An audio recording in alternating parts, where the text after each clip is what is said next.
जी हाँ दोस्तों, वक्त तो चला है तमाम देश और दुनिया की सभी ताज़ा और बड़ी खबरें जानने का। पहली और बड़ी खबर आ रही है, आपको बता दें, ज्ञान व्यापी मस्जिद एरिया में मिला शिवलिंग। कोर्ट ने कहा तुरंत इसे सील कर दो। जानेंगे इस खबर को विस्तार से। अगली बड़ी खबर आ रही है, आपको बता दें, दिल्ली के बाद बिजनौर में खौफनाक मंजर। जिंदगी के लिए चीख पुकार करते रहे लोग, 10 घंटे आग ने मचाया तांडव। दोस्तों जानेंगे इस खबर को भी विस्तार से। बढ़ते हैं अगली बड़ी खबर की तरफ। आपको बता दें, योगी आदित्यनाथ के सीएम बनने के साथ ही लिखी गई थी टिकैत ब्रदर्स की सियासत ताकत को खत्म करने की स्क्रिप्ट। अब वेस्ट यूपी में बदलेगी खौफ सियासत। जानेंगे इस खबर को भी विस्तार से, क्या है पूरा मामला। बढ़ते हैं अगली बड़ी खबर की तरफ। आपको बता दें, झारखंड में गिरफ्तार आईएएस पूजा सिंघल और सीए सुमन को कोर्ट में किया पेश। रिमांड अवधि 4 दिन बढ़ाई। दोस्तों जानेंगे इस खबर को विस्तार से। अगली बड़ी खबर आ रही है, आपको बता दें, आजम खान के लिए मुसीबत बना 2014 में दिया बयान। अब सुल्तानपुर कोर्ट ने जारी किया नोटिस। जानेंगे इस खबर को विस्तार से। अगली बड़ी खबर आ रही है, आपको बता दें, नेपाल से लौटने के बाद आज शाम लखनऊ में सीएम योगी के घर डिनर में शामिल होंगे प्रधानमंत्री नरेंद्र मोदी। मंत्रियों के साथ चर्चा भी होगी। दोस्तों जानेंगे इस खबर को विस्तार से। अगली बड़ी खबर आ रही है, आपको बता दें, संजय राउत के खिलाफ दर्ज होगा मानहानि और उत्पीड़न का मुकदमा। कोर्ट जाएंगी किरीट सोमैया की पत्नी। दोस्तों जानेंगे इन सभी खबरों को एक एक कर विस्तार से। लेकिन दोस्तों खबर जानने से पहले लाइक कीजिए इस वीडियो को, चैनल को सब्सक्राइब करें और पास में लगे बेल आइकन को दबा लें, ताकि देश और दुनिया की तमाम सभी बड़ी खबरें आपके पास सबसे पहले पहुंचे। पहली और बड़ी खबर आ रही है, आपको बता दें, ज्ञान व्यापी मस्जिद में कोर्ट के आदेश के बाद 3 दिन तक सर्वे हुआ था। कोर्ट की निगरानी में हुए इस सर्वे में तीसरे दिन एक अहम मोड़ आया। इस मस्जिद परिसर में एक ऐसा शिवलिंग मिला। कोर्ट कमिश्नर के नेतृत्व में 52 सदस्यों की टीम ने 3 दिन तक सर्वे किया। सर्वे के बाद तीसरे दिन सर्वे में जुड़ी हुई कुछ सूचनाएं लीक हो गई, जिस पर मीडिया में भी हमला मच गया। सर्वे टीम के बीच से खबरें लीक होने की वजह से टीम के एक सदस्य आरपी सिंह को हटा दिया गया है। लेकिन हिंदू पक्ष ने दावा किया कि इस सर्वे में दिया रखने की जगह के साथ साथ शिवलिंग, स्वातिक संस्कृति में श्लोक और प्राचीन शिलाएं मिली हैं। इधर हिंदू पक्ष सर्वे पूरा होते ही कोर्ट पहुंचा और कोर्ट से मांग की कि जो काला पत्थर मिला है वो शिवलिंग है, इसीलिए उसका संरक्षण किया जाए। इस अपील के बाद कोर्ट ने तुरंत इस जगह को सील करने के आदेश दे दिए हैं। दोस्तों कोर्ट ने कहा है कि कोई भी व्यक्ति यहां नहीं जा सकता और इसे सुरक्षित रहने का जिम्मा जिला प्रशासन और सीआरपीएफ का होगा। कोर्ट ने इसके लिए व्यक्तिगत रूप से संबंधित अधिकारियों की जिम्मेदारी तय कर दी है। इसके लिए जिलाधिकारी के साथ साथ पुलिस अधीक्षक यानी एसपी और सीआरपीएफ के कमांडेंट की जिम्मेदारी तय कर दी। इधर इस मामले में मुस्लिम नेताओं के बयान भी सामने आने लगे हैं। महबूबा मुफ्ती ने इस मामले में केंद्र सरकार पर निशाना साधा और कहा कि ये लोग हमारी मस्जिदों के पीछे पड़े हैं। जब हमारी सारी मस्जिदें ले लेंगे तो सब ठीक हो जाएगा क्या? महबूबा मुफ्ती ने आगे कहा कि हमें इन सारी मस्जिदों की लिस्ट दे दो जिन पर आपकी नज़र है। आपको हमारी मस्जिदों में ही भगवान मिलते हैं। इधर असदुद्दीन ओवैसी ने भी इस मामले में बयान दिया। ओवैसी साहब ने कहा कि ज्ञान व्यापी मस्जिद ही थी और इंशाअल्लाह क़यामत तक मस्जिद ही रहेगी। इधर 3 दिन का सर्वे पूरा होने पर वाराणसी प्रशासन ने भी सभी पक्षों का आभार जताते हुए कहा है कि जिस तरह से सभी पक्षों ने सहयोग किया उसके लिए सबका आभार। वाराणसी प्रशासन ने आम लोगों से अपील भी की है कि किसी भी प्रकार की परवाह पर ध्यान न दें, केवल अधिकारियों का बयान पर ही भरोसा करें। दोस्तों अगली बड़ी खबर आ रही है, आपको बता दें, दिल्ली के बाद बिजनौर में खौफनाक मंजर। जिंदगी के लिए चीख पुकार करते रहे लोग, 10 घंटे आग ने मचाया तांडव। बता दें, उत्तर प्रदेश के बिजनौर में रविवार को दिल्ली के मुंडिका जैसा हादसा होने से टल गया है। यहाँ दिल्ली की तरह आग ने कपड़ों के शोरूम में तकरीबन 10 घंटे तक तांडव मचाया। शोरूम के भीतर फंसे तकरीबन दर्जन भर लोग जिंदगी और मौत के धुएं के बीच फंसे थे। वहीं बाहर लोगों की भीड़ लोगों के सुरक्षित बाहर निकलने की दुआएं कर रही थी। हालांकि समय रहते सभी को सकुशल बाहर निकाल दिया गया। वहीं तक कि आग लगने से 3 घंटे बाद दमकल कर्मी शोरूम के अंदर प्रवेश कर पाए। 10 घंटे की बड़ी मशक्कत के बाद आग पर काबू पाया जा सका। सिर्फ 1 मिनट में 2 बार बिजली की ट्रैपिंग हुई।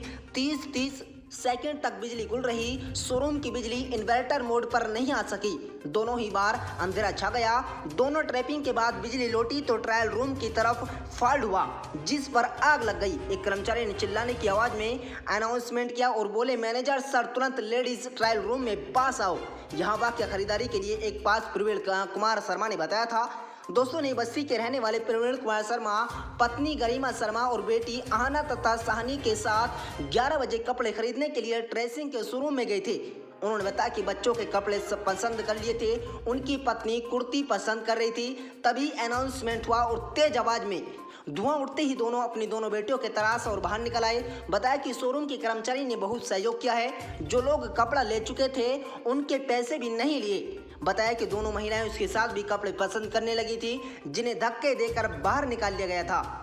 बताया गया था कि बाहर लाए गए ग्राहकों को आग लगाने की विश्वास नहीं हो रहा था। जब तक सभी कस्टमर को बाहर निकाला गया तब तक शोरूम में धुआं ही धुआं हो गया था। सभी की सांसें उस वक्त अटक गईं जब 10 से 12 लोगों का स्टाफ शोरूम के मुख्य गेट से बाहर नहीं निकल पा रहा था। नीचे की ओर धुआं अधिक होने की वजह से स्टाफ दौड़कर पहली मंजिल पर पहुंचा और इमरजेंसी एग्जिट पोल से स्टाफ को बाहर निकाला।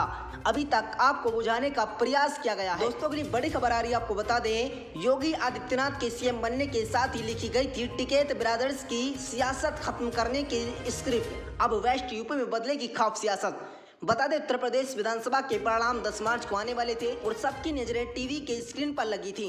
लखनऊ से सैकड़ों मील दूर किसानों के बड़े नेता के तौर पर खुद को स्थापित कर चुके भारतीय किसान यूनियन के प्रवक्ता राकेश टिकैत भी टीवी स्क्रीन पर टटके लगे हुए थे। उन्होंने उम्मीद थी कि राज्य में भारतीय जनता पार्टी को सत्ता से बाहर करने में सफल होंगे और विपक्ष की सरकार को बनाने के बाद उनकी तूती बोलेगी। लेकिन दोपहर तक साफ हो गया कि राज्य में बीजेपी की सरकार बन गई है। ये भी साफ हो गया कि राज्य की कमान योगी आदित्यनाथ को मिलेगी। उसी दिन किसान यूनियन में एक छत्र राज कर रहे थे। टिकैत ब्रदर्स की सियासत ताकत खत्म होने की स्क्रिप्ट लिखी सुनी हो गई थी, लेकिन पर्दे के पीछे काम कर रहे नेता राकेश टिकैत की विदाई को लेकर उहापों में थे और किसी भी हाल में दोनों ही भाइयों को शहीद का दर्जा नहीं देना चाहते थे। लिहाजा लखनऊ में किसान नेता महेंद्र सिंह टिकैत की बरसी पर दोनों की भाइयों को किसानों का गद्दार बताकर एक नया संगठन बनाया गया था। अगर देखें पिछले महीने के भीतर टिकैत बिरादरी को लगातार 2 झटके लगे।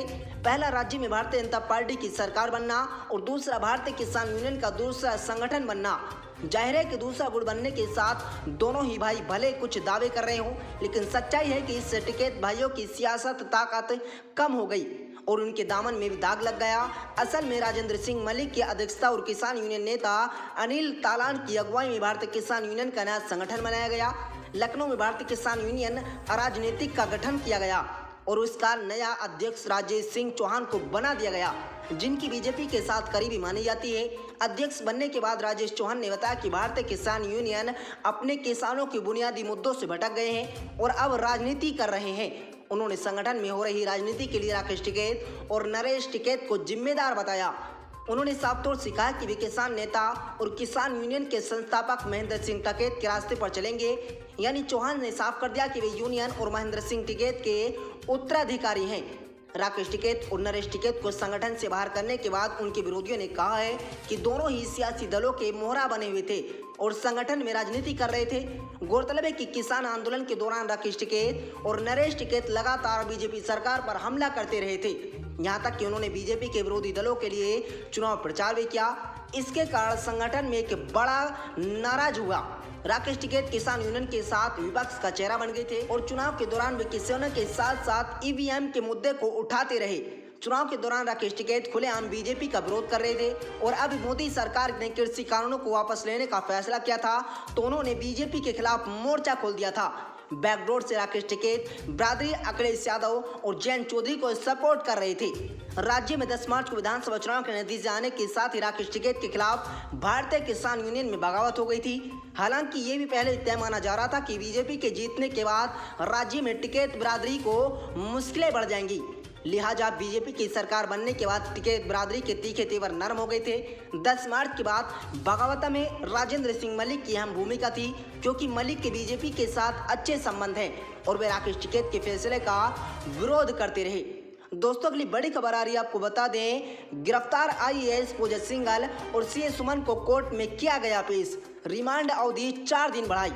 बता दें मनरेगा फंड में घोटाले के आरोप में गिरफ्तार IAS पूजा सिंघल और CA सुमन की रिमांड पूरी होने के बाद दोनों को आज कोर्ट में पेश किया गया। कोर्ट ने दोनों की रिमांड अवधि 4 दिन में बढ़ा दी है। इस केस में ईडी जांच अब खनन विभाग की तरफ बढ़ गई है। आज पलामू, साहिबगंज और दुमका के खनन अधिकारियों को पूछताछ के लिए ईडी के दफ्तर में बुला लिया गया। बता दें कि ईडी मनरेगा घोटाले के पैसों में मनी लॉन्ड्रिंग की जांच कर रही है। इसको लेकर पूजा सिंघल की गिरफ्तारी हुई है। ये 2008 का मामला है, तब वे घंटी में उपायुक्त थी। झारखंड में खनन सचिव सिंघल को मामले में गिरफ्तारी के तुरंत बाद उनको पद से बर्खास्त कर दिया गया था। दोस्तों, ईडी ने उसके पिछले 3 साल से लेन देन को स्क्रीन किया ताकि संदिग्ध धन से निशान की जांच की जा सके। एजेंसी ने इसकी सभी संपत्तियों को जांच भी की। इससे पहले उनके चार्ज अकाउंट सुमन कुमार की 4 कारें जब्त कर ली गई थी। एक सत्र निकाय की लग्जरी कारों के लिए किसी से भुगतान किया गया था जो संदिग्ध था। ईडी ने उनके पास के कुछ आपत्तिजनक दस्तावेज भी बरामद किए। इस मामले की जांच के दौरान ईडी ने पूजा सिंघल को जुड़े 18 से ज्यादा ठिकानों पर छापेमारी की थी, जिसमें पूजा सिंघल के सीओ सुमन के घर से 19 करोड़ कैश मिले थे। दोस्तों, ईडी स्रोत का पता लगाने की कोशिश करेगी। ईडी ने मामले में सिंघल और उनके पति के बयान दर्ज कर लिए हैं। अगली बड़ी खबर आ रही है, आपको बता दें, आजम खान के लिए मुसीबत बना 2014 में दिया बयान। अब सुल्तानपुर कोर्ट ने जारी किया नोटिस। बता दें, यूपी के सीतापुर जेल में बंद समाजवादी पार्टी के विधायक आजम खान की मुश्किलें खत्म होने का नाम नहीं ले रही है। वहीं सरकार भी लगातार उन पर अपना शिकंजा कसते जा रही है। अब एक बार फिर से आजम खान की मुसीबत बढ़ती नजर आई है। अब सुल्तानपुर कोर्ट ने उन्हें एक नोटिस जारी कर दिया है। दोस्तों, बता दें, 28 महीने से जेल में बंद आजम खान की रिहाई का इंतजार और लंबा बढ़ता जा रहा है। उनकी अब नया मामला सुल्तानपुर कोर्ट द्वारा जारी नोटिस के बाद सामने आ गया। सपा नेता द्वारा 8 साल पहले दिया गया एक बयान मुसीबत बन गया। 2014 में दिए एक बयान को लेकर सुल्तानपुर स्पेशल कोर्ट ने आजम खान को नोटिस जारी कर दिया है। तब यूपी में समाजवादी पार्टी की सरकार थी। सपा प्रमुख अखिलेश यादव यूपी के मुख्यमंत्री थे। वहीं वरिष्ठ नेता आजम खान के पास नगर विकास विभाग था। तब सपा मुखिया मुलायम सिंह यादव के जन्मदिन पर जौहर यूनिवर्सिटी में एक भव्य आयोजन हुआ था। आयोजन इतना भव्य था कि उनकी चर्चा पूरे प्रदेश में हुई थी। तब आजम खान ने आयोजन के खर्च पर सवाल किया था कि उनके बयान से विवाद को जन्म दे गया। उन्होंने कहा था कि इतना फंड तालिबानी संगठन दाऊद इब्राहिम और अबू सलेम ने दिया है। आजम खान के इस बयान पर तब सुल्तानपुर के ज्ञानेंद्र तिवारी ने कोर्ट में एक परिवारवाद दायर किया था। अब इस बयान को लेकर सुल्तानपुर कोर्ट ने सेशन कोर्ट ने एक नोटिस जारी कर दिया। अब इस मामले में अगली सुनवाई 14 जून को होगी। तब वादी ने कहा था कि सपा नेता ये बयान समाज के लिए घातक है, उन्हें तलब कर दंडित किए जाने की जरूरत है। दोस्तों, आपकी क्या राय इन सभी खबरों को जानकर आप अपनी राय कमेंट बॉक्स में दें और आपको वीडियो अच्छी लगे तो इस वीडियो को लाइक शेयर करें। मिलते हैं।